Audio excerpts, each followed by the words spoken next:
Some hints and tips for the ordinary level Irish Junior Cert paper. Lovely paper, you're going to have plenty of time, but just in case you'd like some recommended timings, here you go. First thing you're going to do on your paper is your listening comprehension. So while you're waiting for the examiner to set up the audio file, get out a highlighter and highlight the key question words. Even if you're unsure, always tick one of the boxes or write something down.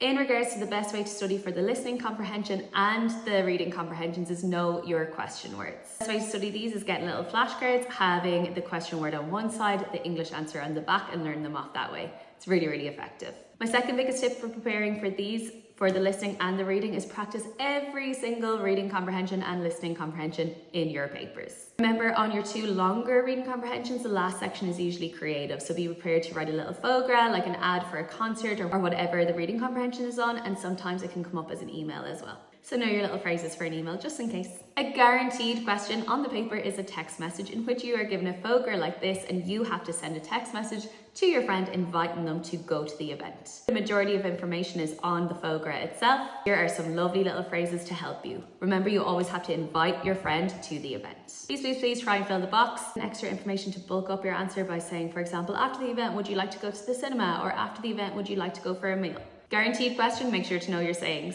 Creative writing, what they're looking for here is detail, they're looking for descriptive writing, and they are looking for a wide range of verbs. I'm about to put up 2 pages of verbs. Please screenshot and feel free to use them in your answers. Step away from using V all the time. Again, the best way to learn these is making little flashcards. The verb in Irish on one side, in English on the other. It's a really good way to learn. Your lovely guaranteed question is the matching task, in which you have to usually name the place, but in recent years there have been things, and match the opera to it like this. To prepare for this, again, practice every single one in your paper, but as well as that, make a list, make a mind map, flashcards of all the places, the shops, and also in recent years, the things. Look back on vocab from first, second, and third year in all your key chapters, and that will really help you. Remember, you answer everything in Irish. You need to try and fill the boxes into every single question. Gaeilge, again, if you have any questions at all, leave them in the comment section. I'll get back to you.